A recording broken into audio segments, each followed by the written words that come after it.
Salut à tous. Cette vidéo est importante, particulièrement pour ceux qui sont en Christ, pour ceux qui croient en Dieu et qui ont été formés à penser que Dieu aurait dit à Moïse ce commandement légendaire en Exode, je crois, chapitre 20, « Tu ne tueras point ». Aujourd'hui, je vais vous faire de grandes révélations. Je vais vous dire des choses que beaucoup d'entre vous ne savent pas, pour pouvoir ouvrir vos yeux. Sur cette vidéo, j'ai tag le nom d'un frère avec qui j'ai eu un échange sur une vidéo antérieure et à qui j'ai essayé de faire comprendre que Dieu n'a jamais dit « tu ne tueras point ». Jamais. Ok, on y va. Premièrement d'abord, si je vous demande, à vous qui m'écoutez maintenant, si vous avez déjà lu, entre parenthèses, la Bible, 90% d'entre vous diront oui. Vous direz que oui, Gobam, j'ai lu ma Bible, j'ai lu ma Bible. Mais la vérité, malheureusement, c'est que très peu de gens sur Terre ont lu la Bible. Parce qu'il ne faut pas oublier que les Hébreux et même les premiers chrétiens ne parlaient pas le français. Donc, quand tu prends ta Bible, Louis II, et que tu la lis pour ainsi découvrir des vérités spirituelles, des commandements du Seigneur, comprends bien que tu n'es pas en train de lire la Bible, tu es en train de lire une traduction de Bible. C'est pour cela que je dis aux jeunes frères que, parce que lorsque je parlais avec lui, je lui dis que Dieu n'a jamais dit que tu ne tueras point. Il m'a dit c'est faux, c'est écrit dans ma Bible. J'ai dit oh là là. Mais ta Bible est en français, man. Donc tu es en train de lire la traduction d'un homme, Osterwald, Louis II, etc., etc. Mais les textes à l'origine ne sont pas écrits en français. Donc, pour saisir le véritable sens des paroles divines, il te faut absolument étudier l'hébreu, le grec et l'araméen pour pouvoir prétendre interpréter avec fidélité ce que Dieu a dit. Et comme vous le savez tous, il existe plusieurs traductions de Bible. Donc, c'est un travail qui est malheureusement subjectif. Et lorsqu'il y a une traduction qui n'est pas conforme à la pensée divine, cela crée de gros problèmes. Et Satan l'utilise pour formater les gens et surtout pire, pour les garder captifs du mensonge. Par exemple, ceux qui disent que Dieu a bel et bien dit à Moïse que tu ne tueras point, en me citant leur Bible, Louis II, écuménique, etc., en français, demandez-leur maintenant, si Dieu a bel et bien dit à Moïse que tu ne tueras point, pourquoi ensuite Dieu a envoyé Moïse tuer? Pourquoi Dieu a demandé à Josué d'aller tuer des peuples entiers pour prendre leur terre? Pourquoi Dieu a envoyé David combattre? Pourquoi David, lorsqu'il a tué Goliath, Dieu ne l'a pas frappé, ne l'a pas puni? Pourquoi est-ce que Dieu a demandé à Saül d'aller exterminer tout un village? Pourquoi Dieu fait ça? Est-ce que Dieu est hypocrite? Est-ce que Dieu est menteur? Est-ce que Dieu est fou? Non. Dieu n'est ni hypocrite, ni menteur, ni fou. Ce sont vos Bibles qui sont mal traduites. Dieu n'a jamais dit, jamais un seul instant, à Moïse ou au peuple d'Israël que vous ne tuerez point. Il leur a dit que vous ne commettrez point de meurtre. Parce que Dieu fait une distinction entre la mort d'une personne qui est causée par un meurtre et la mort d'une personne qui vient dans le jugement ou dans la guerre. Pour Dieu, lorsqu'il y a guerre et qu'il y a mort, ce n'est pas un meurtre. Raison pour laquelle Dieu a envoyé Josué, Moïse, aller combattre, aller tuer, bien que Dieu leur aurait dit, entre parenthèses, tu ne tueras point. Dieu n'est pas hypocrite. À peine Dieu donne à Moïse le commandement, à peine Dieu dit à Moïse d'aller tuer des gens. Posez-vous les questions. Donc, ceux qui ont traduit vos Bibles ont fait un mauvais travail. Pas que sur ce passage, mais ils ont fait n'importe quoi. Bon, ils ont fait leur effort, c'est vrai. Mais dans la vie, lorsqu'on veut comprendre ces choses, il faut soi-même prendre la peine d'étudier l'hébreu. Soi-même prendre la peine et aussi de faire preuve de bon sens. Parce que Dieu n'est pas un Dieu illogique. Si nous, les hommes, on arrive à être logique, comme une fois Dieu au ciel est logique. Donc Dieu n'est pas Dieu de confusion. Dieu n'a jamais dit aux gens, vous ne tuerez point. Il a donné les conditions, il a dit que vous ne commettrez point de meurtre. Le mot en hébreu, par la phonétique, qui exprime l'action de tuer dans ce passage d'Exode 20, verset 13, c'est le mot retchak. Ce mot n'est jamais utilisé lorsqu'on parle d'une mort liée à un jugement divin ou à une guerre que Dieu a ordonnée ou à une mort liée à la légitime défense. Par exemple, Dieu avait dit aux Hébreux que si un homme rentre dans ta maison la nuit pour te faire du mal, tu peux le tuer, il n'y a pas de problème. Mais s'il rentre dans ta maison la journée, si tu le tues, alors tu pèches. Et c'est là où Dieu utilise le mot retchak. Mais dans l'autre terme, c'est NKH, pour dire qu'il n'y a pas de problème. Dieu donne aux Juifs le droit de se défendre légitimement, le droit de faire la guerre lorsqu'elle est juste, et lorsqu'il y a mort qui est suivie d'une guerre ou d'une légitime défense, devant Dieu, ce n'est pas un péché, et ce ne sera jamais un péché. Jamais, jamais, jamais.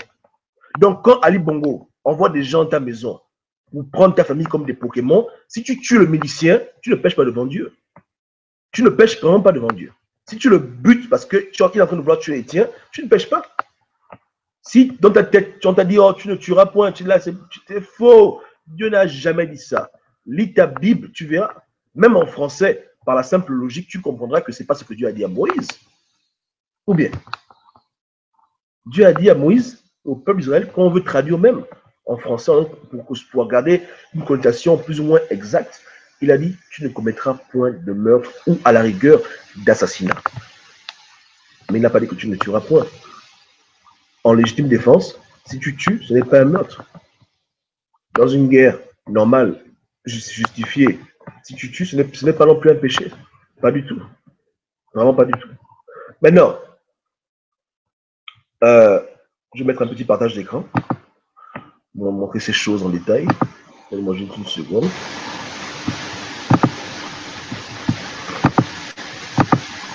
J'essaie de publier mes commentaires, mais je ne sais pas si je pourrais le faire. Ok. Voilà un peu mes petits commentaires. J'espère que vous voyez tous mon écran maintenant. Voilà. Donc, voici le mot en hébreu qui est utilisé, retchak. Donc, en Exode 20, la version du second, c'est écrit, tu ne tueras point, mais c'est une mauvaise traduction.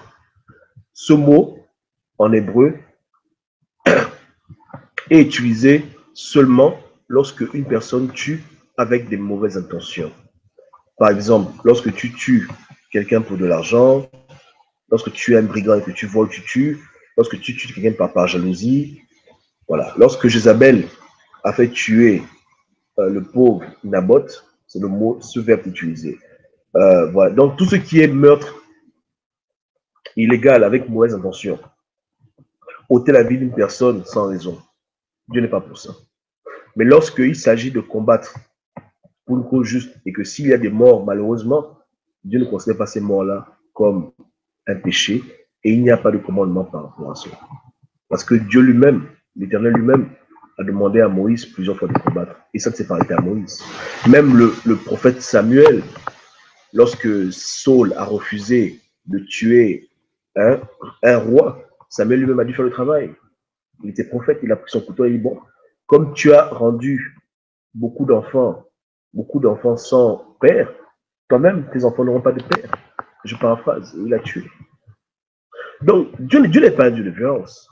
Et c'est pour ces raisons, quand les gens arrivent à la compréhension des textes saints, et de leur véritable sens profond, pas le sens contemporain que les esclavagistes comme Louis II vous ont traduit, automatiquement, ils deviennent marcionnistes. C'est-à-dire qu'ils vont dire maintenant à tout le monde que le Dieu de l'Ancien Testament, c'est le diable, parce qu'il permet le meurtre, il permet la tuerie. Non, pas du tout. Dieu est logique, Dieu est bon. Dieu est très très bon. Maintenant, je vais vous lire un passage ensemble, vous allez voir combien de fois Dieu est bon. Pour ceux même qui seraient tentés de dire que Dieu est méchant, non, Dieu n'est pas méchant. Dieu est juste. Dieu n'aime pas l'abus. Et quand quelqu'un exagère, Dieu lui donne toujours une occasion d'arrêter avant que Dieu le frappe. Vous comprenez, non? C'est comme ça. Donc, un instant, je vais vous mettre le partage d'écran. On va lire ça sur un de mes sites là, que j'aime bien. On va lire un passage de l'Ancien Testament, vous allez voir la bonté de Dieu. Parce qu'aujourd'hui, beaucoup de personnes sont tentées à dire que lorsqu'on demande la mort du dictateur, nous allons à l'encontre de Jésus, nous allons à l'encontre des commandements du Christ. Mais Jésus, c'est Dieu. C'est Jésus qui a demandé à Moïse d'écrire. Hein. Donc, Dieu n'a pas changé.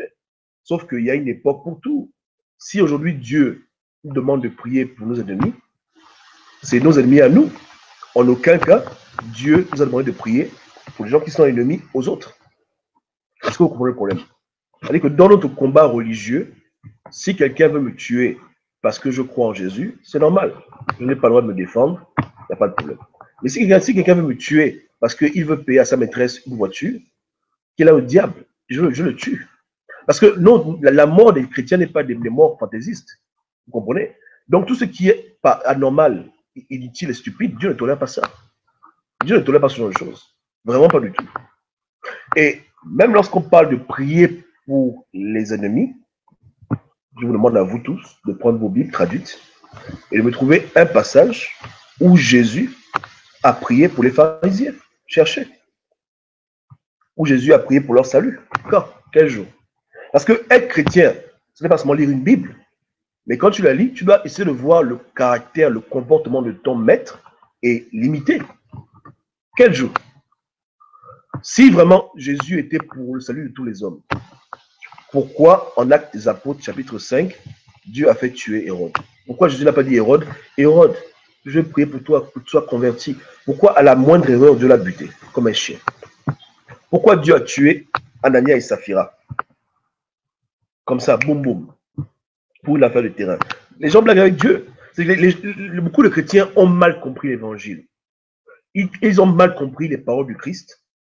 Et ces paroles-là ont été accentuées par des mauvaises traductions pour vraiment pacifier les gens à un niveau, hein, et les rendre encore plus manipulables et plus contrôlables. Tout à l'heure, une sœur m'a écrit pour dire qu'Obama, Jésus a dit que la vengeance appartient à Dieu. C'est l'air de Jésus. J'ai dit, il n'y a pas de problème. Mais depuis que tu me vois parler, tu vas moi me prendre un fusil pour tuer quelqu'un. Tout ce que je fais, c'est demander à Dieu la vengeance. Est-ce un crime de demander à Dieu de faire justice? Tu rêves? Ou bien, quand les gens passent leur temps à tuer des enfants, ce n'est pas un péché de demander à Dieu de les tuer.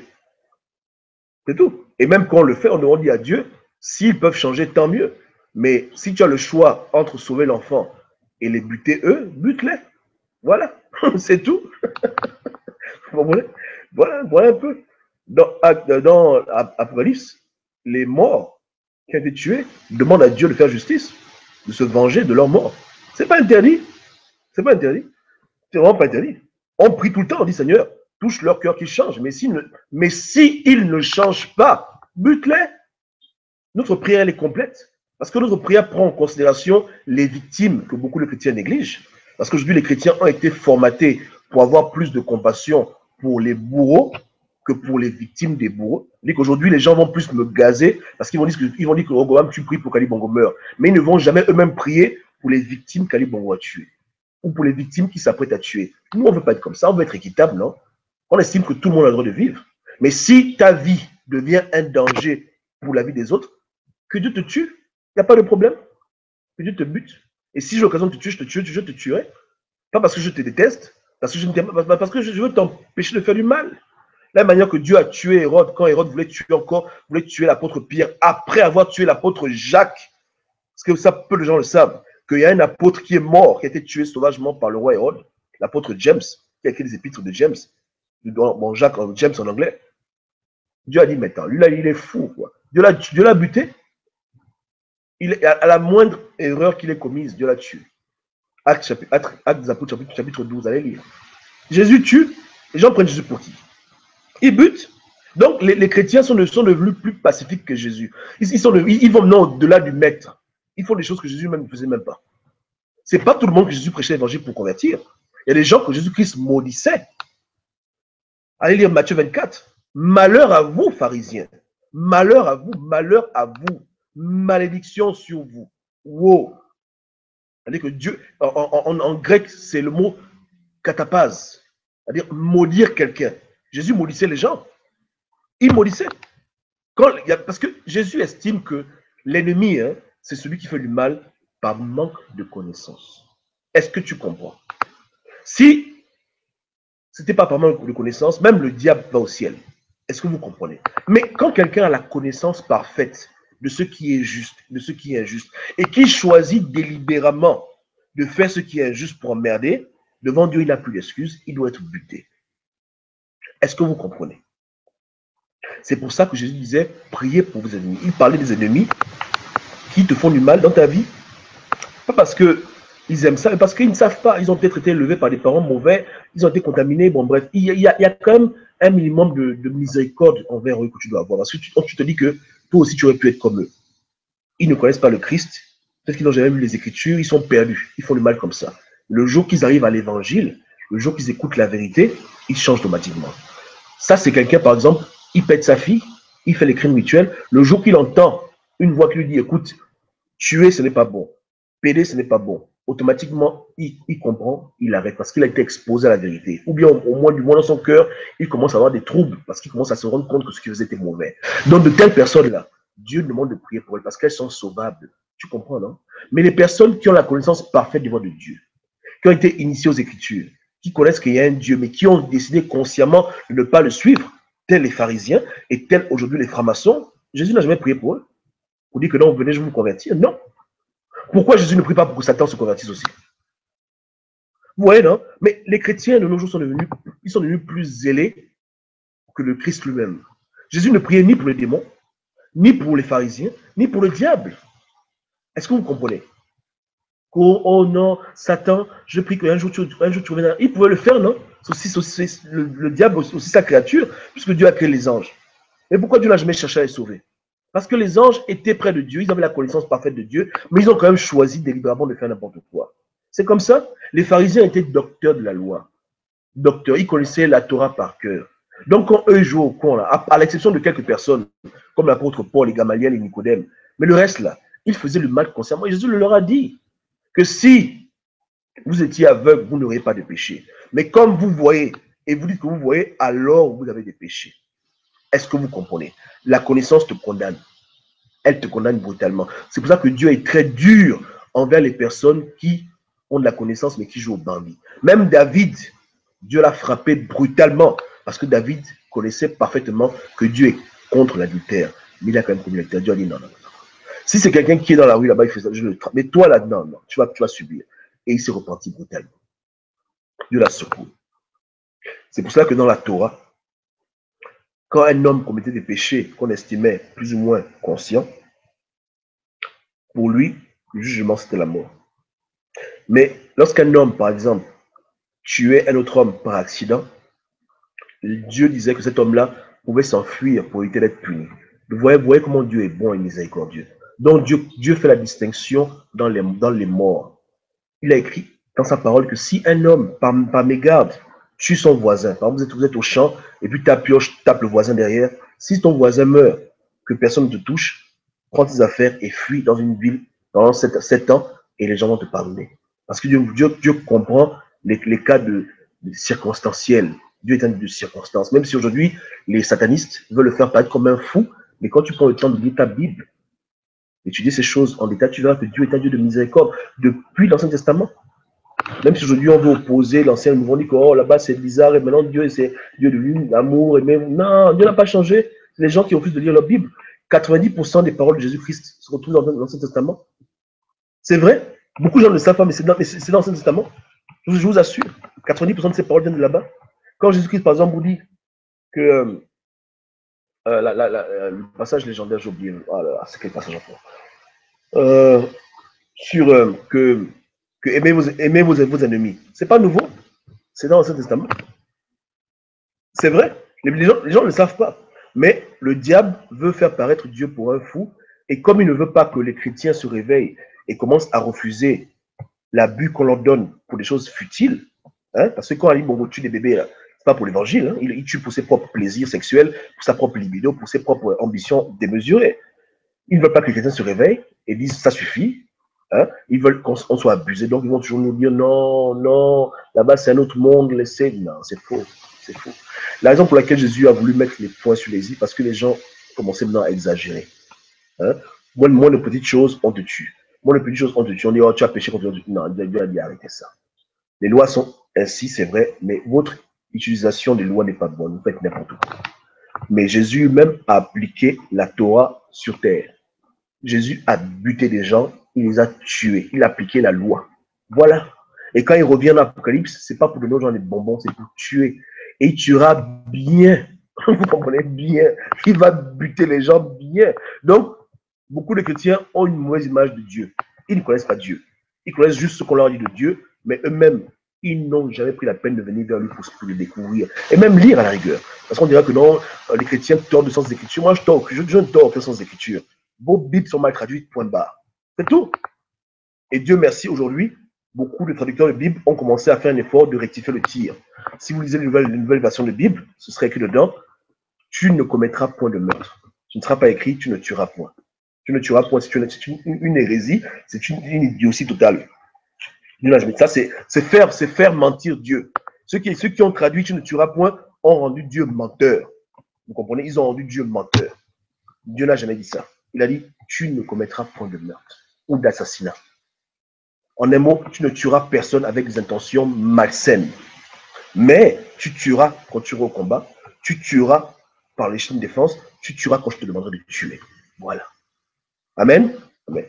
Donc, pour ceux qui doutent, je prends un verset dans Josué où Dieu demande à Josué d'aller tuer. Pour les gens qui vont s'entêter à dire que oh non, Dieu a dit que tu ne tueras point, je vais vous donner les versets. Vous allez même m'expliquer comment c'est possible que Dieu donne à quelqu'un un commandement et 2 jours plus tard, il dit à quelqu'un de faire l'inverse. Dieu, ce n'est pas le diable. Hein. Donc, comment vous allez résoudre cette équation, hein? Donc, attendez, on va lire. Donc, retenez bien, hein, c'est en Exode chapitre 20, au verset 13, que Dieu a dit à Moïse, tu ne tueras point. On va voir la suite de l'histoire maintenant. Comment ça évolue? Parce que beaucoup de personnes pensent que c'est eux qui sont logiques et c'est Dieu qui est illogique.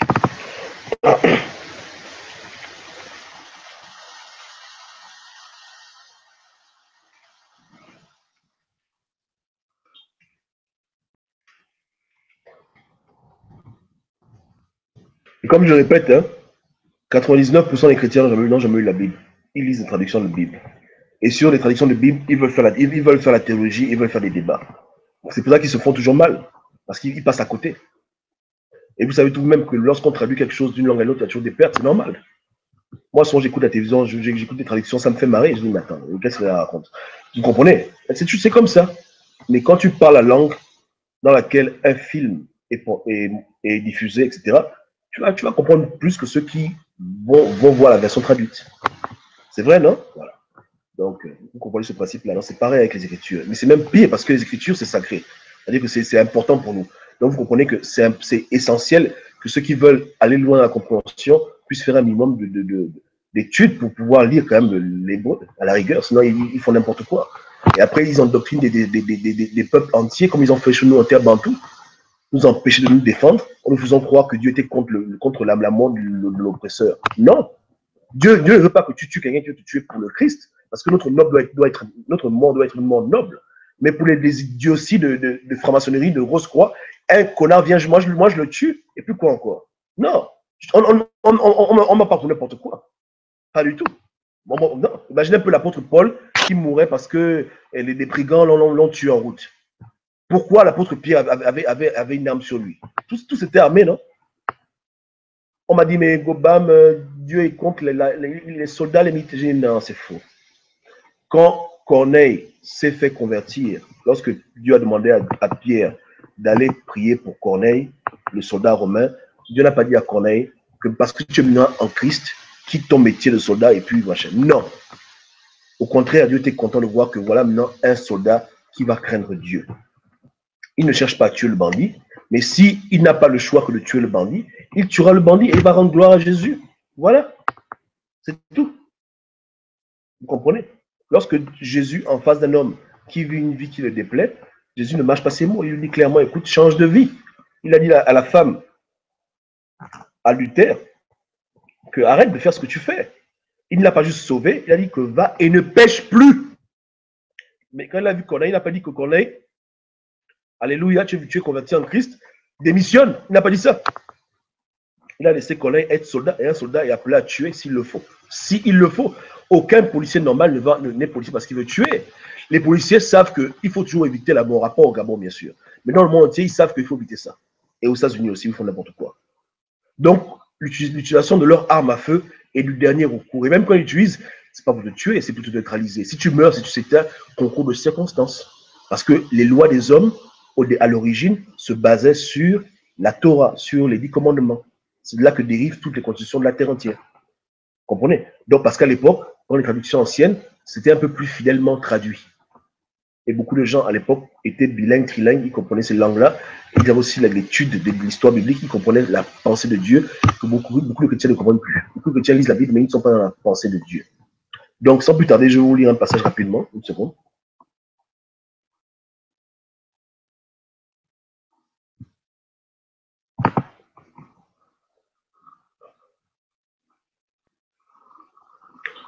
J'ai mon PC qui est très très lent, très très vieux aussi. Ce n'est pas un PC qui est émergent, donc soyez patient avec moi.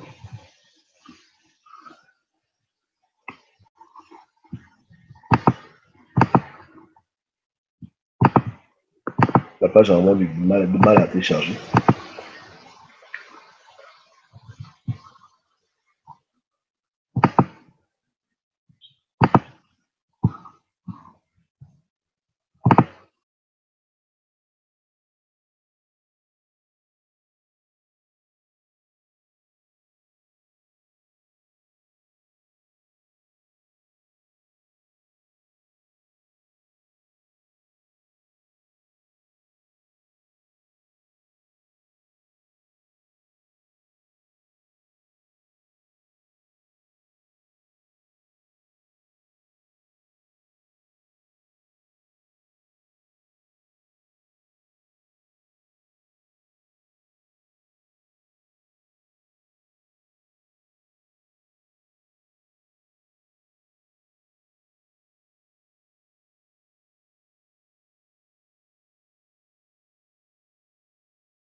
Ok.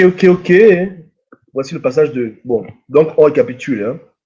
Pour ceux qui viennent d'arriver maintenant, j'explique ici que beaucoup de chrétiens n'ont jamais lu la Bible, malheureusement. Ils pensent avoir lu, ils n'ont jamais lu. Ils ont lu des traductions de Bible. Donc, ils sont sujets au degré de traduction de celui qui a traduit. Donc, si tu lis la Bible de quelqu'un qui a été nul en hébreu, nul en langue ancienne, tu vas te retrouver dans les problèmes.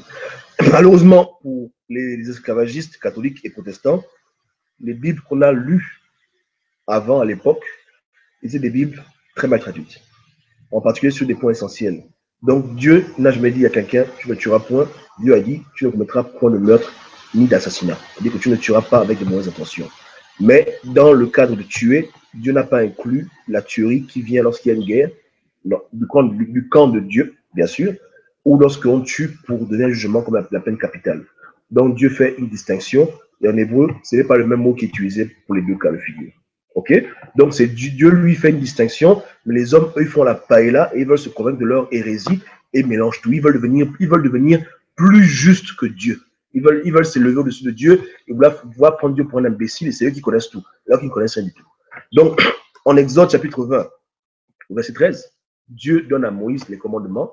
Et au verset 13, dans nos Bibles, parce que à l'origine même, dans la Bible, il n'y a pas de verset. Amen. Il n'y a pas ça. Ça, c'est les hommes qui font ça. Mais bon, bref. Donc, à ce passage-là, vous pouvez lire dans vos Bibles, c'est écrit, tu ne tueras point.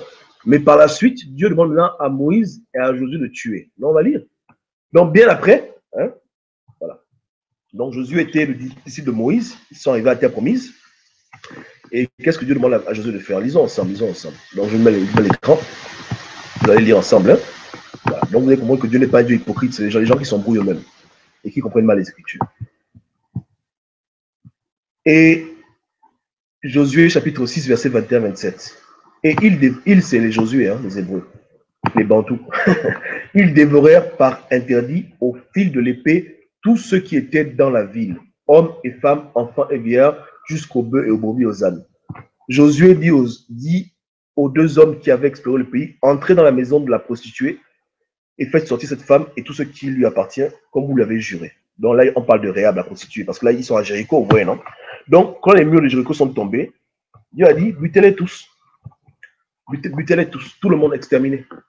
Pourtant, quelques temps plus tard, Dieu avait dit que voilà, il avait dit que voilà, ne le tuez pas. Mais voilà maintenant, Malone, tu dis que Dieu a dit, tu tueras quand je te dirai de tuer, point barre. Pas tu tueras quand ça te semble nécessaire ou pour n'importe quoi. Mais je suis désolé, quand David a pris la charge lui-même d'aller tuer Goliath, il n'a pas reçu de Dieu un commandement. Qu'est-ce que tu racontes aux gens, toi?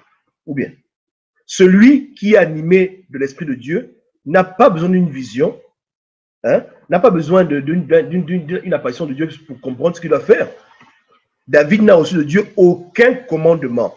Mais quand il est parti tuer Goliath, il l'a fait au nom de l'Éternel parce qu'il a estimé que cela était juste. Si Dieu donne aux gens des commandements, c'est justement pour ne pas toujours avoir à leur répéter tout et n'importe quoi. Il vous donne les grandes lignes à suivre et il espère que vous-même, vous puissiez faire preuve de jugement et d'appliquer la loi quand il le faut. Donc, Dieu n'a pas dit qu'il doit te dire à chaque fois quand tu dois appliquer la loi. La loi, tu l'appliques quand tu juges que c'est nécessaire. Voilà pourquoi on parlait de juge dans les Écritures. Est-ce que tu comprends, Malone? Ou bien? Voilà. Tu comprends, non? C'est comme ça. Dieu donne aux hommes des directives. Les hommes doivent appliquer les directives de Dieu. Et je te jure que tu n'as jamais eu la Bible. C'est pour ça qu'aujourd'hui tu débattais avec moi, parce que tu n'as jamais eu la Bible. Pas ta faute. Les colons ont fait exprès de traduire certains mots de manière perverse pour donner aux gens une illusion que Dieu est un Dieu ultra pacifique, bien même que c'est écrit dans leur Bible que Dieu tue et que Dieu est un Dieu de colère, il ne blague pas avec les gens. Il a beaucoup de miséricorde, mais attention de prendre Dieu pour un con. Et ce qu'on fait que dire aux gens, et il n'a pas changé. Il a donné un temps aux hommes de se repentir, mais ça ne veut pas dire que les hommes peuvent faire tout ce qu'ils veulent. C'est pour ça que dans le livre de Deutéronome, Dieu s'est attelé à donner aux hommes beaucoup d'instructions pour ne plus à se répéter, justement. Pour ne plus à venir les dire tout le temps, chacun, voilà. Parce que Dieu n'aime pas se répéter. Donc, il a donné aux hommes la connaissance une fois pour dire, voilà la loi, gérez-vous. Quand une femme, à ces périodes, elle se lave. Voilà. Donc, Dieu a donné beaucoup de commandements à son peuple pour justement ne plus à toujours venir se répéter tout le temps, tout le temps, tout le temps. Donc, un homme sensé, comme Josué, et comme moi, je ne suis pas chrétien, je crois en Christ. Ce n'est pas une injure. C'est quoi une injure? J'ai dit quelle injure? Il ne faut pas qu'on. Injure, c'est quand tu dis des choses qui sont fausses. Je ne dirais de faux ici, je dis la vérité. Si quelqu'un est taré, il est taré. Ou bien, c'est les mots seulement qui ont évolué, mais il n'y a rien à changer. Si quelqu'un est sot, il est sot. Est-ce que dans la Bible, il y a un lexique d'injure? Il faut me dire. Ou bien, il n'y a pas. Ne sois pas distrait. Écoute la parole. Donc, je disais que Dieu a donné aux hommes la loi, les commandements, pour ne plus à se répéter inutilement à chaque instant. Dieu n'est pas là pour commencer à faire aux gens tout en les révélations. Ce qu'il a dit, il faut seulement le comprendre et le comprendre dans la longévité de l'histoire biblique, le comprendre dans l'ensemble. C'est-à-dire que la manière à laquelle on doit approcher les Écritures, c'est chercher la pensée de Dieu. Et Dieu est un Dieu de logique, il n'est pas un Dieu illogique. Tout ce qu'il fait est bon, tout ce qu'il fait est juste et bon. Tu comprends, non? Non, c'est pour ça. Hein? Dieu n'a jamais dit tu ne tueras point. Il a dit tu ne commettras point de meurtre ou d'assassinat. Ça, c'est les mots en français qui se rapprochent plus de ce mot en hébreu, un rechak, qui veut dire en fait tuer dans la malice. C'est tout. Maintenant, pour revenir à ce que je disais, on va dire un passage de Deutéronome où on montre que Dieu n'était pas seulement là pour dire de tuer pour tuer. Dieu tue quand c'est nécessaire, il ne tue pas n'importe comment. Et il donne toujours l'occasion aux gens de se réformer avant de les buter. Et il nous encourage à le faire. C'est pour ça qu'il disait dans les Écritures que si un voleur rentre dans ta maison la journée, tu n'as pas le droit de le tuer. Parce que la journée, tu peux le voir, parler, machin. Mais la nuit, il fait noir, etc. C'est normal que tu tues quelqu'un parce que c'est la nuit. Mais la journée, non. Donc, dans ce que Dieu donne aux hommes, il y a un minimum de jurisprudence. C'est pas seulement tuer pour tuer. Dieu demande aux gens de faire appel à leur bon sens et d'être juste. Personne ne doit avoir en lui le désir de tuer pour tuer, mais si ça arrive, ça arrive. Mais il faut que ce soit vraiment justifié, que ce soit le dernier recours. Parce que Dieu est bon et il n'a pas changé. Maintenant, lisons Deutéronome chapitre 20 au verset 10 à 18. Lisons ensemble ce que Dieu dit, parce qu'on voit comment Dieu il est gentil, il est bon, il n'est pas méchant. Quand tu t'approcheras d'une ville pour l'attaquer, tu lui offriras la paix. Si elle accepte la paix et t'ouvre ses portes, tout le peuple qui s'y trouve te sera tributaire et asservi. En un mot, ils auront la vie sauve. Mais si elle n'accepte pas la paix avec toi et qu'elle veuille te faire la guerre, alors tu la siégeras et tu la détruiras. Vous voyez comment Dieu est bon, non?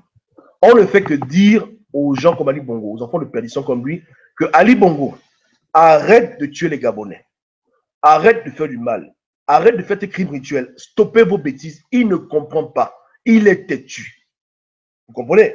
Maintenant, quand l'épée va être levée sur lui et qu'il va se retrouver découpé en 1000 morceaux, est-ce que vous pensez vraiment que Dieu aurait été injuste de faire cela sur lui?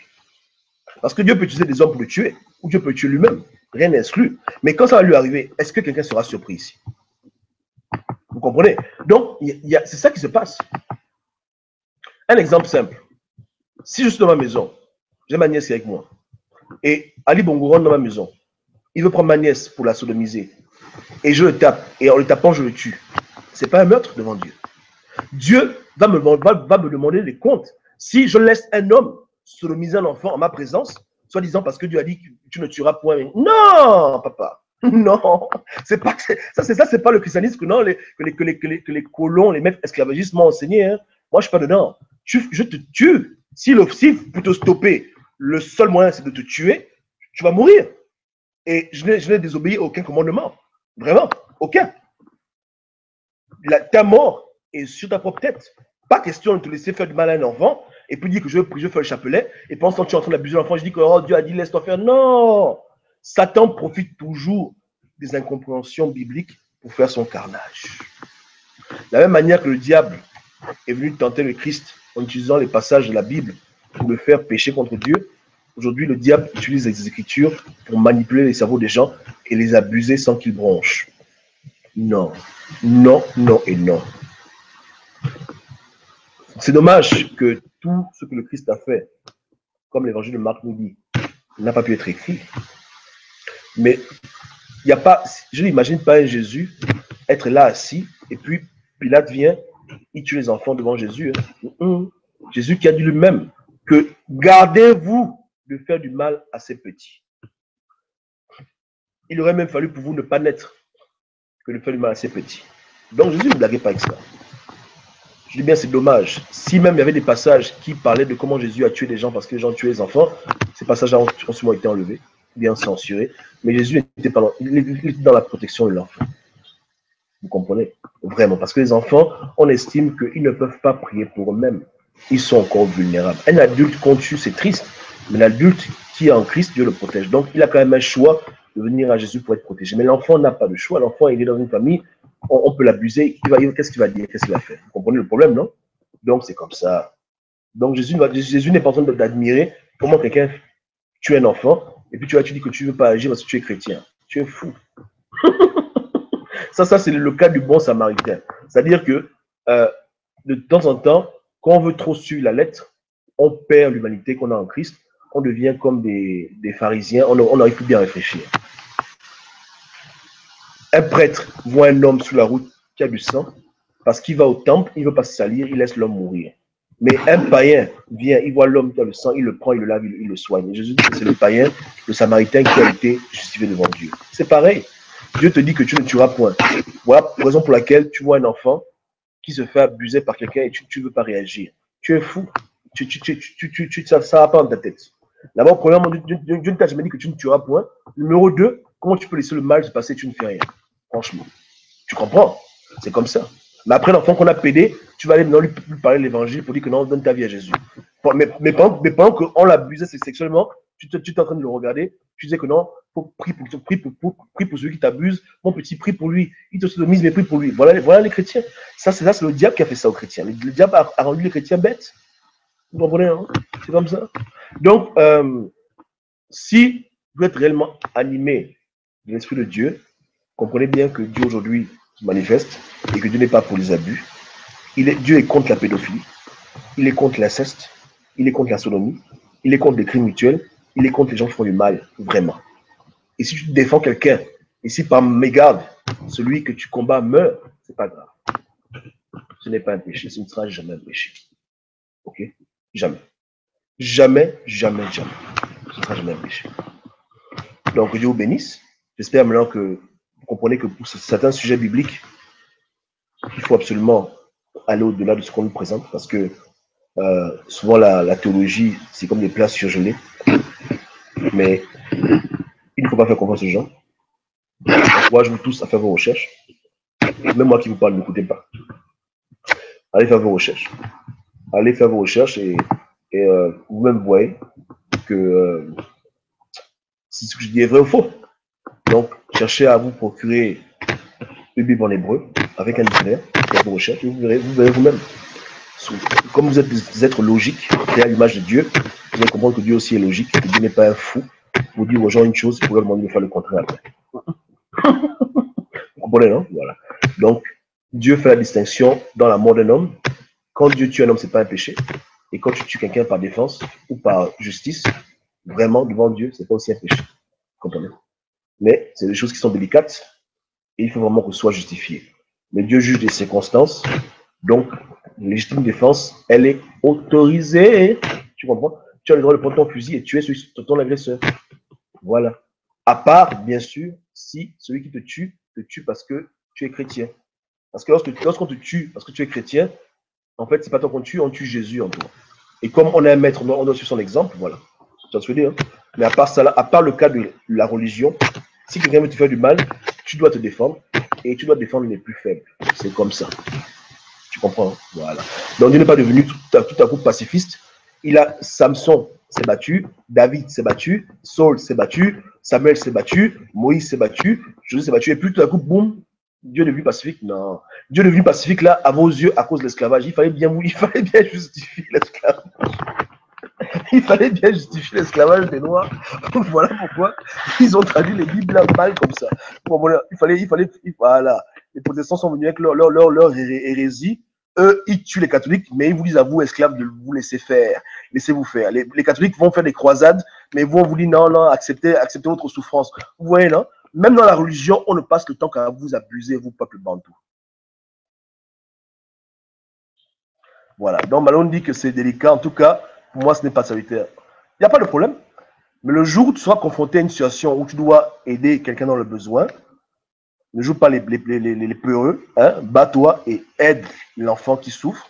Ne laisse pas l'enfant se faire sodomiser parce que tu dis que non, oh voilà, Dieu a dit que tu ne tueras point. Il faut défendre les faibles. Et si la mort arrive comme conséquence, la mort arrivera. Mais tu dois défendre les faibles. C'est ça aussi être chrétien. Tu comprends, non? Voilà. C'est comme ça. Donc, que Dieu vous bénisse tous. Amen.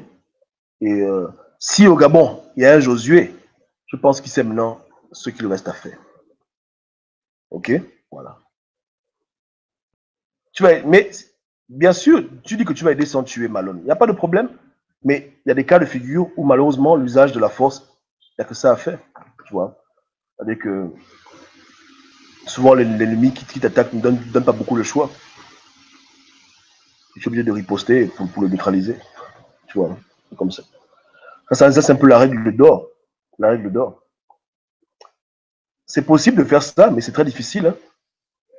Il faut avoir des techniques de combat, avoir une connaissance d'arts martiaux pour pouvoir au moins les maîtriser sans qu'ils te tuent. Mais il y a des gens qui sont tellement têtus, tu attrapes, il te mord la main, après il prend le couteau, il veut t'enfoncer. Il y a des cas de figure terribles où il n'y a que la paralysie. Voilà pourquoi souvent quand tu as une arme à feu, tu dois essayer au maximum de tirer au pied, tirer à la main, éviter la mort de la personne. Mais si la personne meurt par coups et blessures, bon, tant pis, c'est son problème de toute façon. Qui a le moyen de faire le mal? Tu vois ce que je veux dire, hein? Voilà. Et souvent, même quand tu te bats avec quelqu'un, tu peux même prier pour lui, que non, le Seigneur délivre l'autre de l'esprit qui l'anime. Mais s'il n'a animé d'aucun esprit, si lui-même il est un démon, tu le butes, c'est tout. C'est son problème même. La vie de l'enfant qui veut abuser vaut mieux que sa foutue vie à lui. Ou bien, pourquoi l'enfant doit mourir et lui doit vivre? C'est pas normal. À moins que la vie de l'impie vale plus que la vie du juste. Mais si on considère que toutes les vies sont égales, alors c'est celui qui abuse qu'il faut neutraliser. Voilà un peu la jurisprudence. Vous comprenez, non? Ça n'a rien à voir avec les musulmans qui tuent et tout. Nous, on ne parle pas de ça, nous, ici. Pas du tout. Donc, c'est comme ça. Maintenant, un passage que beaucoup de gens me citent, c'est lorsque les apôtres voulaient convertir des gens et les gens ne voulaient pas écouter l'évangile, ils ont dit, on ne parle pas de toi. Je te dis que si un enfant s'apprête à se faire tuer par un homme, tu dois défendre l'enfant, malheureux. Toi, tu peux mourir, je m'en fous. Je te parle de l'enfant. Hein? L'innocent, la veuve et l'orphelin, que Dieu a demandé de défendre. On ne parle pas de toi. Si toi, tu dis quelqu'un veut te tuer, tue-toi, donne-le, voilà, fais-toi tuer. On ne parle pas de toi, on est en train de parler des innocents, un bébé qui ne peut pas se défendre, qui ne peut pas encore prier et qui doit être sauvé comme tout le monde. Sa vie est précieuse, Dieu demande qu'on le défende, corps et âme, même jusqu'à la mort. Voilà le code de Dieu. Voilà, tu comprends, non? On ne parle pas de nous-mêmes. On ne parle pas de nous-mêmes. Nous-mêmes, on s'en fout, mais on parle des autres. Tu comprends? Dieu a dit que si on te gifle à la joue gauche, tends la joue droite. Il n'a pas dit que si on gifle ton môme, laisse-le toi. On ne parle pas. Hein? Il a dit que les enfants, là, attention aux enfants. Protégez les enfants. C'est ce que Jésus a dit. Donc, si tu laisses un enfant mourir, parce que soi-disant, tu dis que tu veux jouer pacifique, arrivé au ciel, Dieu va te demander des comptes pour les innocents que tu as laissé mourir, parce que soi-disant, tu disais que tu veux obéir à la parole. Tu ne dois pas obéir à la parole. Tu obéissais à la lettre, tu vas pas obéir à l'esprit de Dieu. Comme ça.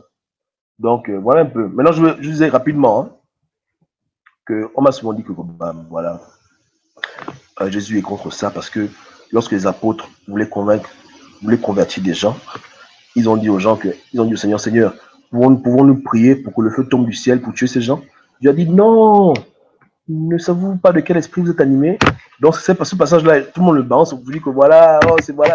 Non, écoutez maintenant, écoutez l'histoire. Jésus, hein, même dans l'Ancien Testament, n'a jamais demandé à Moïse d'utiliser la force pour convertir les gens au judaïsme.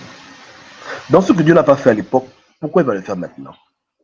Dans le cas de figure, comme je cite souvent, j'ai oublié le passage, on parlait vraiment de conversion. Les gens étaient pas en train de dire à Jésus, est-ce qu'on peut prier pour que le feu descende et brûle ceux qui font du mal sur terre ou bien ceux qui tuent les gens? C'était une affaire de conversion. Attendez, je prends le passage pour être exact, hein, pour ne pas dire n'importe quoi. Donnez-moi une seconde. On le passe ensemble. Parce que beaucoup de gens me le rabâchent souvent, mais ils le lisent très mal. Et ils extrapolent des théories qui n'ont pas de sens par rapport à ça. Donc, lisons.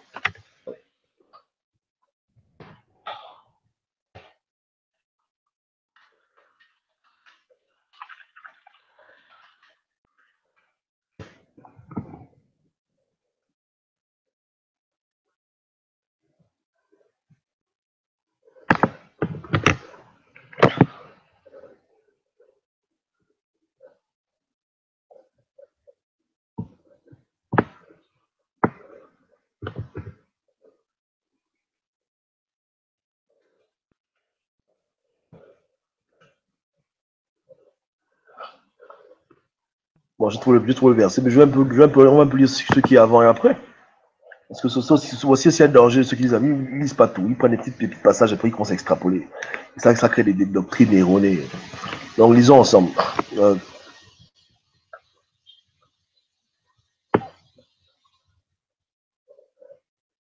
Voilà. Non, on va lire. Vous allez comprendre que ceux qui utilisent ce passage pour justifier leur pacifisme en disant que nous ne sommes plus à l'époque de Moïse, beaucoup de choses comme ça, se trompent complètement. Donc, j'ai trouvé le passage, je vous le mets tout de suite.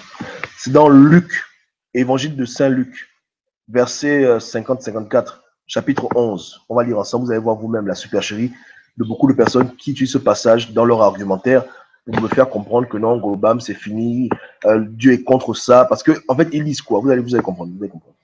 Donc, si vous voyez tous ensemble maintenant, c'est là sur l'écran. Une seconde.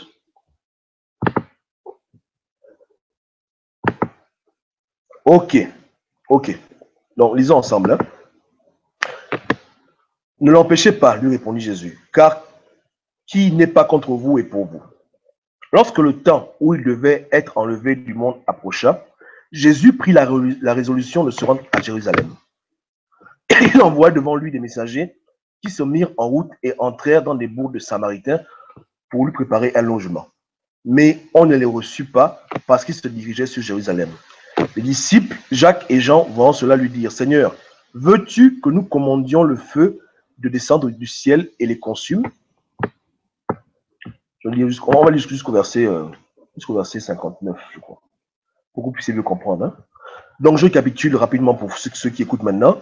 Donc, Jésus est là et il voulait aller à Jérusalem et il voulait trouver une chambre, un hôtel. Donc, il a envoyé les disciples pour dire, écoutez, allez, trouvez-moi une chambre là-bas. Ils sont allés chez les Samaritains et les Samaritains ont dit, dégagez, on ne veut pas de vous ici.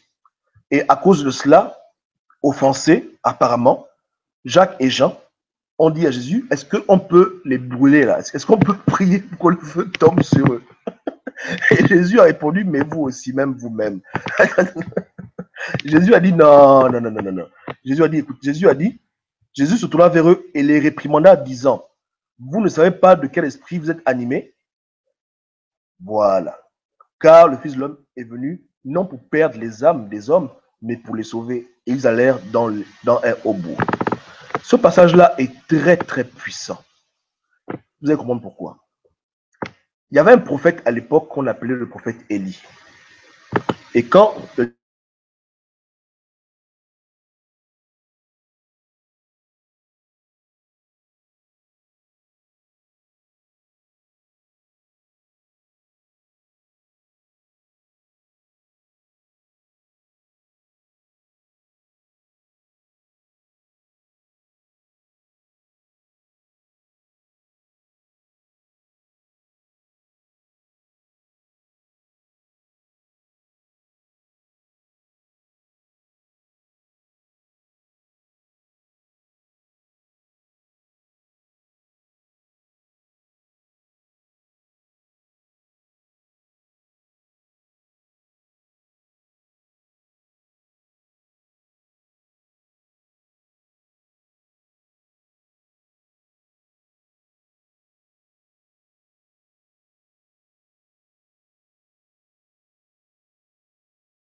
Amen.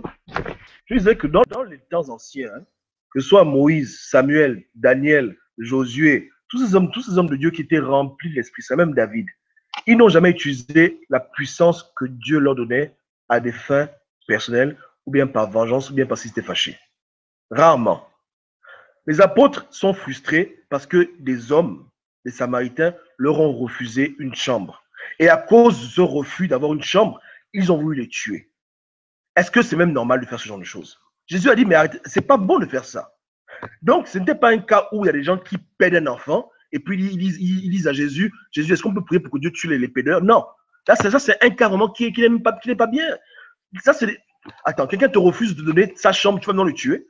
Ça, c'est la sorcellerie, ça. Moi, quand Jésus a dit que ça, c'est quel esprit qui vous anime? Ne savez-vous pas quel esprit qui vous anime? C'est pas bon. Vous êtes supposé être en Christ, être des gens honnêtes, des gens justes. Si un homme te refuse son hôtel, sa chambre, ce n'est pas une raison pour le maudire. Donc, ce cas de figure n'a rien à voir avec ce que nous, on est en train de dire maintenant. Nous, on est en train de parler à des assassins, des pédophiles, des incestueux, des gens têtus. Et on demande que Dieu les juge.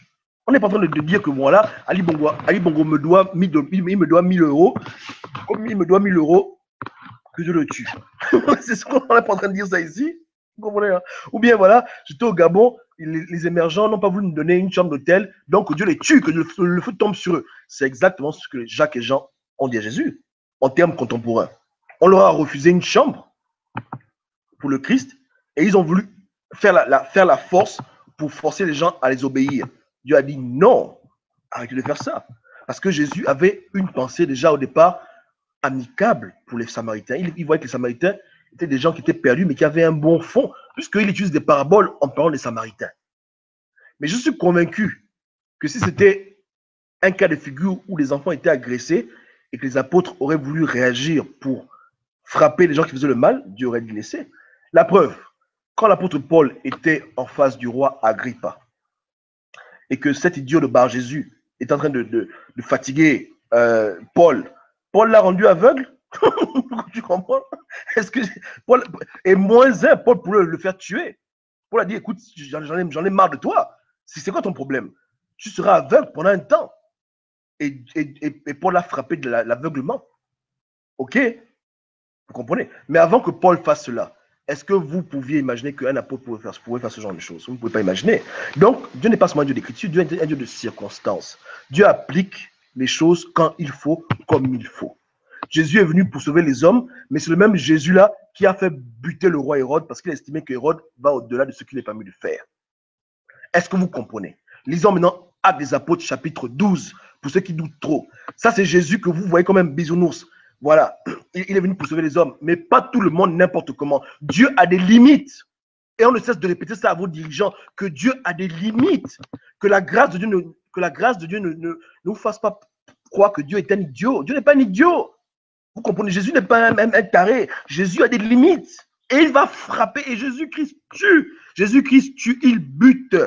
Il tue. Vous, chrétiens, vous êtes devenus plus pacifistes que lui. Lui n'est pas comme ça. C'est vous qui vous imaginez Jésus comme ça. Lui n'est pas comme ça. Jésus tue. Et il viendra sur terre pour tuer. Il ne vient pas sur terre pour prêcher l'évangile de paix, d'amour. Ça, c'est Satan qui fait ça. C'est le diable qui aime l'évangile d'amour. Dieu n'est pas dans cet évangile-là. Dieu a un évangile de circonstance. Quand il faut pardonner, il pardonne. Mais quand il faut tuer, il tue. Et sa tuerie, elle est juste. Ok? C'est pas un meurtre. Lisons ce passage d'Actes des Apôtres. Parce que vous allez comprendre que Jésus n'était pas dans le business de sauver tout le monde. Tout le monde a la grâce de pouvoir être sauvé. Mais quand tu joues au bandit, il te tue. Quand tu exagères trop, il t'élimine. Et même l'apôtre Paul en a fait allusion lorsqu'il parlait de la communion, que les gens mangent la communion comme des petits fous, après Dieu les tue. Donc Dieu n'est pas en train de blaguer, même. Je dis bien, vous lisez mal vos Bibles. Même les traductions, vous avez beaucoup de gens les lisent très mal, ils les lisent mal. Vous comprenez? Parce que ces choses-là ont été traduites pour vous garder captifs. Et les pasteurs dans les églises mettent l'accent sur des choses qui vont vous rendre toujours pacifiques, vous rendre à la rigueur même bête, que vous donnez la vraie image du Christ. Moi, ici, je ne suis pas pro-violence. Je m'efforce toujours de donner aux gens l'image la plus appropriée de ce que je comprends de Dieu. Donc, je ne cache rien, je montre. Quand c'est la miséricorde, je montre. Quand c'est la fureur, je montre. Parce que Dieu est complet. Dieu n'est pas seulement un agneau, il est aussi un lion. Chose que dans beaucoup d'églises, on ne dit pas aux gens. On prend Dieu pour un bisounours. Donc, on va lire, ouvrez vos Bibles, Actes chapitre 12.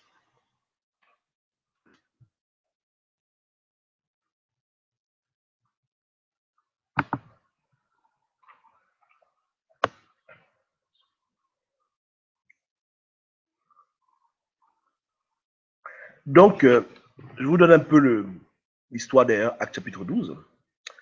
En fait, il y avait le roi Hérode. Pas Hérode qui était à l'époque de Jésus quand Jésus était bébé.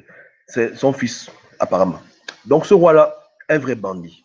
Il avait pris plaisir à persécuter les chrétiens. Il n'y a pas de problème. Les chrétiens, si tu nous persécutes parce qu'on croit en Jésus-Christ, ok, il n'y a pas de problème. Donc, ce roi-là en question avait pris un malin plaisir à faire des dégâts. Bon, pas de problème. Mais même dans sa persécution, il ne savait pas que Dieu avait déjà mis des limites. Tu comprends ce que je veux dire, hein? Donc, il a tué l'apôtre Jacques. Il a fait tuer Jacques. L'apôtre que Jésus a, apôtre, c'est pas un simple fidèle, il a fait tuer un apôtre. Il a fait tuer l'apôtre Jacques. Ensuite, il avait fait enfermer Pierre. Il a mis Pierre en prison. Les trucs qu'Ali Bongo fait au Gabon, là, il a mis Pierre en prison. Boum. Et ça dort. Dieu a dit, mais attends, tu blagues ou quoi? Dieu a envoyé son ange. Dieu a dit, Pierre sort de prison. Donc Dieu a été illégal devant les hommes. Dieu a fait une grande évasion. Pour les gens qui sont ultra la loi, oh la loi, la loi, la loi. Dieu s'en fout des lois des hommes. Quand les lois des hommes sont anormales et idiotes, Dieu ne prend pas compte de ça. Dieu fait ce qu'il veut. Donc, dans les Écritures, Dieu est le plus grand hors la loi lorsqu'il s'agit des lois des hommes. Dieu a dit, Pierre, tu sors de prison. Il a envoyé son ange. Pierre est sorti de prison. Maintenant, Hérode, fâché, allait encore pour essayer de tuer encore Pierre. Dieu a dit, mais bon, trop, c'est trop. À la moindre erreur que le gars a commis, Dieu l'a frappé. Lisons le passage ensemble. Vous allez comprendre que Dieu n'est pas un fou. Et qu'il y a des gens que Dieu cherche pour les tuer pour le vrai. Ok. Maintenant, vers le même temps, le roi Hérode se mit à maltraiter quelques membres de l'église. Et il fit mourir par l'épée Jacques, le frère de Jean. Le même Jacques là qui avait dit que Seigneur, le feu tombe du ciel, dont l'apôtre Jacques lui-même, Hérode l'a tué. Hérode ne craignait pas Dieu. Il est comme Lali Bongo. Il pète les enfants, il tue les gens, il n'a rien à cirer. Un malade mental. Il est parti tuer l'apôtre. Ok, frère de Jean. Voyant que cela était agréable aux Juifs, il fit encore arrêter Pierre. C'était pendant les jours des pains sans levain. Après l'avoir saisi et jeté en prison, il le mit sous la garde de 4 escouades de soldats, chacune avec l'intention de le faire comparaître devant le peuple après la Pâque. Pierre était donc gardé en prison, et l'Église ne cessait d'adresser pour lui des prières à Dieu. Les chrétiens du Gabon, là, au lieu de me saouler pour dire que Gobam, j'insulte les gens, machin, vous priez pour ceux qui sont en prison, vous priez pour les gens qu'Ali Bongo abuse, vous priez pour les victimes des crimes rituels, non. Mais votre pensée est toujours portée vers les gens qui vous disent la vérité pour les fatiguer, mais vous ne pouvez jamais vous plaindre devant Dieu pour les victimes des crimes rituels, pour les gens que Ali Ben abuse. Votre pensée, c'est toujours que non, priez pour lui, l'autorité. Mais tout le mal qu'il fait, vous ne priez pas. Alors que les chrétiens de l'époque, ils priaient ardemment, non pas pour la conversion d'Hérode, mais ils priaient pour la libération de l'apôtre Pierre. Jamais quelqu'un n'a prié pour Hérode. Que non, Seigneur, convertis-le. Pourtant, nous, on fait ça. Nous, on dit, Dieu est pitié d'Ali Bongo. Mais eux, là, jamais ils n'ont fait ça. Pourtant, c'était les chrétiens. Hein. Les chrétiens primitifs, donc encore bien purs, là, ils n'ont jamais fait ça. Mais comme je dis, aujourd'hui, le diable veut vous rendre plus pacifique que Dieu. Donc, c'est sa technique à lui. La nuit qui précéda le jour où le roi Hérode allait le faire comparaître, Pierre, lié de 2 chaînes, dormait entre 2 soldats et des sentinelles devant la porte dans la prison. Et voici, un ange du Seigneur survint, et une lumière brilla dans la prison. L'ange réveilla Pierre en le frappant aux côtes, en disant, « Lève-toi promptement », les chaînes tombèrent de ses mains. Et l'ange lui dit, « Mets ta ceinture et tes sandales », et il fit ainsi. L'ange lui dit encore, « Enveloppe ton manteau et suis-moi. » Pierre sortit, ne sachant pas ce que... je ris parce que dans ce cas échéant, Dieu n'a pas demandé à Ali Bongo, non, libère-les, ou bien avocat, faites ça, dépôt. Non, Dieu même il va délivrer son fils, man. Pourtant, ça, c'est illégal. C'est pas bien de faire ça, n'est-ce pas, non? Quand tu arrêtes, il faut obéir aux autorités, non? Pourquoi Dieu n'a pas obéi aux autorités? En laissant son fils en prison, son serviteur? Ouais, non? Que Dieu vous ouvre les yeux. Les catholiques protestants ont fait du bon travail pour vous garder captifs dans des logiques qui n'ont pas de sens. Maintenant, si les chrétiens eux-mêmes avaient fait opération liberté pour Pierre, Dieu devait les aider. Vous comprenez? Il n'y a pas de souci. Sauf que Dieu ne voulait pas que les chrétiens se mettent du sang à l'époque. Là, le problème, c'est seulement l'évangile. Mais ce n'est pas exclu que Dieu pouvait dire allez libérer tel. Il n'y a pas de problème. C'est illégal aux yeux des hommes, mais devant Dieu, c'est légal. Donc, évasion. Voilà, dans la Bible, évasion. Acte chapitre 12, Dieu hors la loi, Dieu sort les hommes de prison sans passer par le roi. Donc, lorsqu'il eurent passé la garde, puis la seconde, il arrivait au port de la ville, etc. Bon, voilà, je vous fais la suite. Hein. Je vais un peu skip, on va arriver à la partie qui nous intéresse, nous. Hein. La partie où Dieu bute Hérode. Hein. Ok.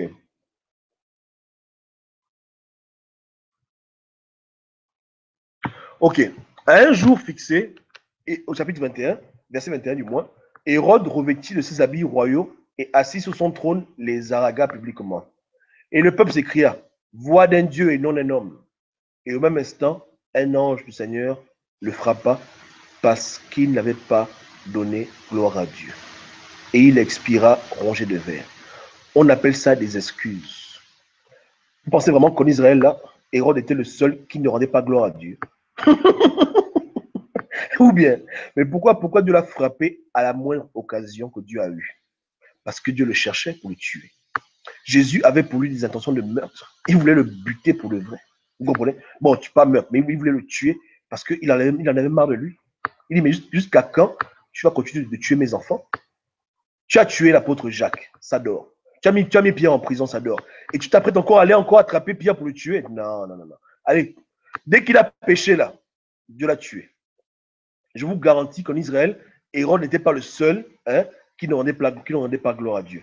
Beaucoup de gens ne rendent pas gloire à Dieu, mais est-ce que Dieu les tue pour autant? Maintenant, pourquoi Jésus n'a pas envoyé les anges ou bien les apôtres prêcher à Hérode l'évangile pour qu'Hérode se convertisse? Pourquoi Jésus a permis qu'Hérode meure en son péché? Posez-vous les bonnes questions, chrétiens. Ceux qui pensent que Jésus est là pour sauver tout le monde, que les gens peuvent faire tout ce qu'ils veulent et qu'il n'y aura pas de conséquences, que non, voilà, prier le salut. Arrêtez ça. Arrêtez d'être comme ça. Lisez vos Bibles. C'est écrit, non? Posez-vous la question. Pourquoi Jésus a tué cet homme? Pourquoi Jésus l'a tué? Jésus qui veut l'amour, la paix, qui veut aller... Pourquoi Jésus l'a tué? Pourquoi Jésus a tué Hérode? Chrétien. Vous qui vous dites que non, voilà, Gobam, on a le Nouveau Testament, ça a changé, Dieu est bon, ok, il faut me dire, mais non, si Dieu est bon là, si c'est le Nouveau Testament, Dieu de paix, salut pour tous les hommes, pourquoi Dieu a buté le gars? On dit bien un ange du Seigneur le frappa parce qu'il n'avait pas donné une gloire à Dieu et il expira rongé de verre. Pourquoi Dieu a fait ça? Dans le Nouveau Testament. Nouveau Testament. Testament de paix. Je prends la joue gauche, je prends la joue droite. Pourquoi Dieu a fait ça même? Pourquoi? Pourquoi Dieu a fait ça? Vous comprenez? Vous savez, hein? Moi-même qui vous parle, à l'époque, j'ai failli entrer dans l'armée. C'est-à-dire que j'ai pris les tests. J'ai pris le test physique, le test à l'écrit du moins. Et c'était bon. Sauf que le recruteur, c'était un bandit. Un mec un peu façon. Donc, il m'a plus jamais rappelé parce qu'il ne voulait pas que je rentre dans l'armée avec un grade élevé. Mais j'aurais été militaire. Est-ce que vous pensez qu'un militaire fait la guerre tous les jours? Non. Les militaires vont en guerre quand on les envoie en guerre. Vous comprenez, non? C'était ici, hein, aux États-Unis. Mais il se passe une chose simple. Dieu ne change pas. Mais Dieu a décidé pendant un temps de donner aux gens la chance de se repentir. Donner aux gens la chance de se réformer. Mais ça ne veut pas dire que quand quelqu'un exagère, quand quelqu'un abuse, que Dieu n'est pas capable de le gifler, de le tuer, ou d'envoyer quelqu'un le tuer. Rien n'a changé. Rien n'a vraiment changé. Juste que Dieu donne aux gens un temps pour changer. Il est patient parce que Jésus-Christ plaide. Mais quand ça le dépasse, là, du moins que quand les gens exagèrent, ils te tuent. Ils te butent. Tu comprends, non? Et nous, on dit Amen. C'est comme ça. C'est comme ça. Donc, beaucoup de chrétiens ont été habitués à un Jésus ultra pacifique. Ce n'est pas le vrai Jésus, ça. Le vrai Jésus, c'est celui où tu acceptes toutes les conséquences de ce qu'il est. Il est miséricorde, il tend la main aux Samaritains, il tend la main aux gens qui sont perdus, mais aussi il est colère et fureur. Et il frappe et il tue les bandits. Vous comprenez? Donc, on va clôturer la vidéo parce que ça fait parler depuis longtemps, je suis un peu fatigué. Mais lisez, je vous encourage à lire Apocalypse, Révélation. Vous verrez vous-même que Jésus-Christ a un programme de destruction brutale pour ce monde. Jésus n'est pas comme les gens imaginent. Quand on dit même que Jésus est le chef des armées, du moins Dieu est le roi des armées, c'est vrai. Qui dit armée dit guerre. Dieu n'est pas pacifique. Dieu n'est ni violent ni pacifique. Dieu est un Dieu du moment et des circonstances. Est-ce que vous comprenez? Et il nous appelle, nous aussi, chrétiens, à être du moment et des circonstances. Ne pas être comme les pharisiens qui sont attachés à la lettre, mais vivre l'instant présent. Je n'ai pas besoin de lire un passage biblique pour comprendre que si un homme abuse un enfant en ma présence, je dois le stopper. Et si en le stoppant, cet homme-là résiste et veut tuer l'enfant, je dois tuer cet homme. Et je dirais, Amen, gloire à Dieu. Parce que je marche par l'esprit, je ne marche pas par la lettre, moi. Vous comprenez? Et même quand on marche par la lettre, les gens, ils lisent mal la lettre. Ils la lisent tellement mal. Ils font exprès de ne pas voir ces choses. Parce qu'ils veulent s'imaginer un Jésus imaginaire. Ça c'est l'imagination, ça. Un Jésus de paix. Jésus n'est pas un Dieu de paix. Jésus est un Dieu de circonstances. La paix pour que les gens se repentent et la fureur, la colère quand les gens exagèrent. Amen. Amen. Donc, lisez encore ce passage d'Actes des Apôtres, chapitre 12, vous allez voir même. Posez-vous les bonnes questions. Pourquoi le Dieu d'amour, Dieu de paix, Dieu de salut des hommes, voilà, priez pour vos ennemis. Mais attendez, Jésus priait pour les apôtres, non? Pourquoi Jésus n'a pas prié pour Hérode? Posez-vous les bonnes questions. Pourquoi Jésus, parce qu'on suit le maître, on suit son exemple, pourquoi Jésus-Christ n'a jamais adressé une prière pour sauver l'âme de Hérode? Mais c'est vous, chrétiens, aujourd'hui, vous voulez prier pour les Hérodes. Vous voulez prier pour les bandits comme ça. Mais je me pose des questions. Vous voulez être plus juste que Dieu? Vous voulez être plus saint que le Seigneur lui-même? C'est une folie. C'est une folie. Donc, voilà pourquoi je dis que les gens qui sont comme ça, c'est le diable qui les anime. J'ai écouté une vidéo d'amour. La vidéo était magnifique. Dans la vidéo, le mec disait que voilà, Dieu, l'amour, aime ton prochain, aime ton ennemi, aimez-vous, la paix, Dieu n'est pas pour la guerre. La vidéo est tellement belle. J'ai dit en bas que c'est une vidéo du diable. Les gens m'ont dit, mais pourquoi? Je dis, c'est vrai. Ça, c'est l'évangile du diable. À chaque fois qu'on refuse de donner à Dieu l'image correcte qu'il nous donne, on est en train de promouvoir la cause du diable. Quand il faut parler de guerre et qu'on parle de paix, on fait le jeu du diable. Quand il faut parler de paix et qu'on parle de guerre, on fait le jeu du diable. Satan devient le Dieu de toute personne qui s'égare de la vérité par refus, bien par endoctrinage. Vous comprenez? C'est comme ça. C'est la triste vérité. Bon, j'arrête de partager l'écran. On a lu beaucoup de passages aujourd'hui. Hein. Vous comprenez? Voilà. Maintenant, tous ceux qui disent que je tords les Écritures, venez, prenez vos Bibles, on va discuter. Moi, je ne tords rien, je montre les évidences aux gens et puis les gens même tirent leurs conclusions. Hein. Et ne me croyez pas, allez faire vos propres recherches. Vous comprenez? Il y a aussi le cas de Ananias et Saphira, que Dieu a copieusement buté pour une affaire de terrain. Vous comprenez? Aujourd'hui, des gens perdent des enfants. On nous dit de ne pas prier pour qu'ils meurent. Mais des gens ont vendu un terrain, Dieu les a tués parce qu'ils ont volé l'argent. Qu'est-ce qui est pire? Entre vendre un terrain, tu voles l'argent et puis tu es un enfant. Il y a un problème, non? Voilà, donc c'est comme ça le monde où on est. Vous comprenez? C'est que les gens ne connaissent pas Jésus, ils lisent mal leur Bible. Et malheureusement, ils ont des Bibles mal traduites. Donc, c'est un peu ça.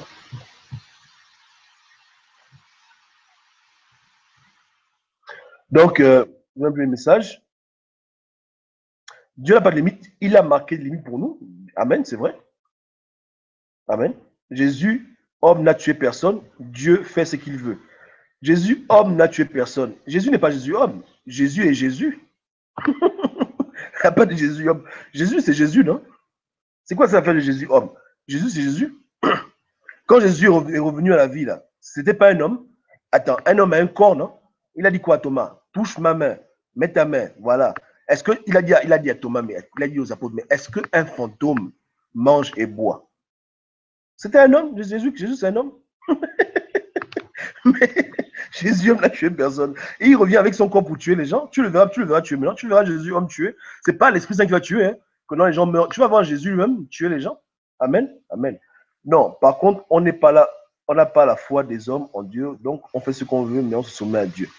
Bien sûr, se soumettre à Dieu, c'est marcher selon son Saint-Esprit. Malone, tu marches par la lettre. Tu marches selon ce qui est écrit, ce qui n'est pas mauvais. Mais déjà, tu ne peux pas lire ce qui est écrit vraiment parce que tu es soumis à la pensée de Louis II, d'Osterwald, de Martin. Tu n'as jamais eu la Bible dans les vrais textes originaux. Numéro 1. Numéro 2, tu ne marches pas par l'esprit, tu marches par ta compréhension de ce que tu as compris. Donc, si tu as compris que c'est écrit, tu ne tueras point, ça rentre dans ta tête, tu dis, ok, je ne tuerai point. Non, l'homme de Dieu ne marche pas comme ça. Quand on est en Christ, on marche dans les circonstances. David arrive dans le temple de Dieu, il a faim. Dieu a dit aux hommes, ne mangez jamais la nourriture qui est pour les prêtres. David a faim, David, il mange. Et Dieu approuve et il signe. Voilà le Dieu qu'on connaît. Un Dieu de circonstances. Pas un Dieu de la lettre. Et Jésus a combattu beaucoup les pharisiens parce que les pharisiens étaient trop attachés à la lettre, mais pas à l'esprit. Chose qu'aujourd'hui, beaucoup de chrétiens font. Comme ce n'est écrit nulle part qu'un chrétien peut tuer pour défendre l'enfant. Beaucoup de chrétiens sont dans leur logique, de leur lecture biblique, pour dire que ah, Dieu, machin. Voilà. Et donc, ils sont fidèles à leur lecture, mais ils ne sont pas fidèles à Dieu. Parce que Dieu ne les parle pas. Si Dieu les parlait, ils auraient compris ces choses même avant de les lire. Beaucoup de frères en Christ ont compris beaucoup de choses. Avant même qu'ils aient lu la Bible, Dieu avait déjà mis à cœur ce qu'ils devaient comprendre sur les circonstances qu'ils ont vécues en particulier. C'est par hasard un jour qu'ils tombent sur un passage biblique qui décrit exactement ce qu'ils ont vécu. Et ils se rendent compte que oui, en effet, effectivement, le Dieu me guide. Parce que Dieu est un Dieu de circonstances. Amen. Donc ceux qui ne marchent pas par l'esprit, ceux qui marchent par la lettre, par la lecture, ne peuvent que tomber dans de telles hérésies et agir de manière pharisanique en voulant toujours avoir un verset pour justifier leur dire. Dieu merci qu'il y a beaucoup de versets pour montrer que leur chemin est tortueux, mais ça ne change pas le fait qu'ils n'ont pas cette dimension. En un mot, sans la Bible, ils sont perdus. Et même avec la Bible, ils sont perdus. Mais si on leur retire la Bible, ils sont perdus. Ils ne pourront plus agir d'une manière, ils ne savent pas. Alors que Dieu inscrit dans le cœur du juste sa loi. Jérémie 33, 32. À la fin des temps, j'inscrirai ma loi sur vos cœurs. Il n'a pas dit dans vos Bibles. Et du plus petit au plus grand, tout le monde connaîtra que je suis l'Éternel. Personne n'enseignera à personne. Ceux qui aiment Jésus, ceux qui aiment Dieu et ceux qui sont aimés de Dieu, qui sont animés par son esprit véritable, quand ils m'entendent parler, ils savent que ce que je dis, c'est vrai.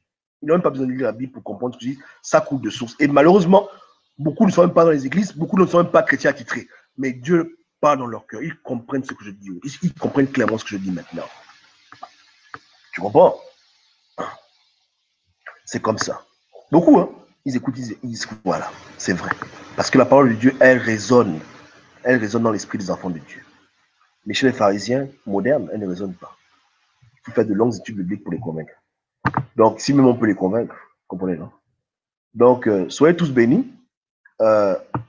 Mon but n'est pas de changer votre conception des choses, mais je vous demande juste de faire un effort de recherche, de ne pas être simpliste et de comprendre ces choses. Qu'un Dieu qui te demande de ne pas tuer ne peut pas te demander après d'aller tuer. Ça n'a pas de sens. De tous les commandements de Dieu, c'est le seul commandement qui est litigieux. Vous comprenez? Quand Dieu a dit, par exemple, que tu n'auras pas d'autre Dieu, c'est où dans la Bible où Dieu a demandé aux hommes d'aller adorer d'autres dieux. Jamais Dieu n'a fait ça, vous comprenez, hein? Donc le contentieux, c'est au niveau de ce verset où Dieu dit tu ne tueras pas, que les gens interprètent mal. Parce que bien que Dieu n'ait pas de limite, Dieu n'a jamais, et Dieu ne demandera jamais à un homme d'aller adorer le diable. Vous comprenez? Donc l'excuse que oh, Dieu n'a pas de limite, voilà, Dieu a dit que quand tu tues, non. Dieu n'a jamais dit à quelqu'un dans la Bible que l'on va adorer les idoles, c'est faux. De la même façon que Dieu donne des commandements, il espère qu'on les applique et il ne change pas ses voies. Quand Dieu te demande de ne pas faire quelque chose, c'est qu'il t'a demandé de ne pas le faire. Point barre. Donc demain, il ne va pas te dire va le faire. Si Dieu t'a dit de ne pas voler, demain, il ne va pas te dire écoute, va voler. C'est un sens. Après que Dieu ait donné à Moïse des commandements, jamais Dieu n'est revenu dessus. Dieu a dit honore ton père et ta mère. Ok? Après, il va te dire écoute, insulte-les. Non. À la rigueur, il te dit écoute, s'ils sont mauvais, ne les suis pas. Mais ça s'arrête là. Il te dit écoute, n'aie pas de la convoitise. Ne commets pas l'adultère. C'est où dans la Bible Dieu va dire qu'il ne commet l'adultère? Parce que Dieu est tout puissant, souverain, il va te demander d'aller coucher avec une femme mariée. Jamais Dieu n'a fait ça rien. Mais pourquoi Dieu dit à Moïse tu ne tueras point, après Dieu demande à Moïse d'aller tuer? Parce que Dieu n'a jamais dit à Moïse tu ne tueras point. Fin du débat, point barre. Dieu ne se contredit jamais. Jamais Dieu ne se contredit. C'est les hommes qui interprètent mal sa parole et qui font n'importe quoi, ils font des dérapages. Voilà pourquoi Jésus est venu dire aux apôtres et aux pharisiens que je ne suis pas venu pour abolir la loi, mais pour l'accomplir. En un mot, pour vous donner le vrai sens et arrêter que les gens fassent n'importe quoi avec. Mais Dieu ne se contredit jamais. Jamais. Donc, conclusion, Dieu n'a jamais dit à Moïse, tu ne tueras point. C'est faux, archi faux, faux, faux, faux, faux, faux, et faux, et faux, et faux, et faux. Fin du débat. Donc, quand ces gens-là ont tué, c'est pas tout le temps que Dieu disait tuer. David a tué Goliath, Dieu ne lui a rien demandé. Est-ce que vous comprenez? Dieu n'a jamais dit à David que vas-y, va le tuer pour moi, mon petit, va le tuer. Non, lui-même, il a vu un homme qui a insulté Dieu, il a dit que c'est cause suffisante pour que tu meurs. Car il est écrit que tu honoreras ton Dieu. Comme tu déshonores Dieu, je te tue. Maintenant, aujourd'hui, est-ce qu'un chrétien va tuer un païen parce qu'il déshonore Dieu? Je ne pense pas. Vous comprenez? Parce que le païen qui déshonore Dieu par manque de connaissance. Il ne sait pas ce qu'il fait. Dieu a pitié d'eux. Mais ça ne veut pas dire qu'il va faire ça toute sa vie et plus rien ne va lui arriver. Hein. Vous comprenez? C'est comme ça. Donc, ces choses-là sont devenues, entre parenthèses, délicates pour certains, c'est vrai. Et c'est pas, je ne suis pas en train de dire que non, prenez vos fusils, tuez tout le monde. Je ne suis pas en train de dire ça. Juste que dans des cas extrêmes, Dieu permettra des solutions extrêmes. À la fin, ceux qui marchent par l'esprit auront le message, ceux qui marchent par l'aide seront perdus à jamais. Soyez bénis et que Dieu vous bénisse. On est ensemble. Hein. Donc, ça, c'est une vidéo dédicacée à mon frère Malone. Bon, Malone, je t'encourage à te procurer une Bible en hébreu et en grec. Commencer petit à petit à faire tes recherches. Quand tu vois un passage biblique, surtout l'Ancien Testament, hein, de le lire dans ta Bible, va toujours lire pour voir la traduction, voir le lexique des mots, les synonymes, pour essayer de voir si le passage est véridique. Et surtout, voir dans la globalité des Écritures pour voir si le passage a un sens. Tu vois un peu, pour le comprendre mieux. Parce qu'aujourd'hui, beaucoup de passages créent des litiges dans l'esprit des chrétiens. Des passages tels que, par exemple, toute autorité vient de Dieu, des passages qui sont abusés par le diable pour faire n'importe quoi. Des passages qu'on rabâche aux dictateurs pour leur faire croire qu'ils peuvent tuer qui veulent et puis rien parce que Dieu les a établis. Non, Dieu ne les a pas établis. Mais j'ai déjà fait beaucoup de vidéos dessus, donc je porte dessus maintenant. On sait plus une conclusion. Donc Dieu vous bénisse en ensemble. Hein. Amen. Soyez bénis.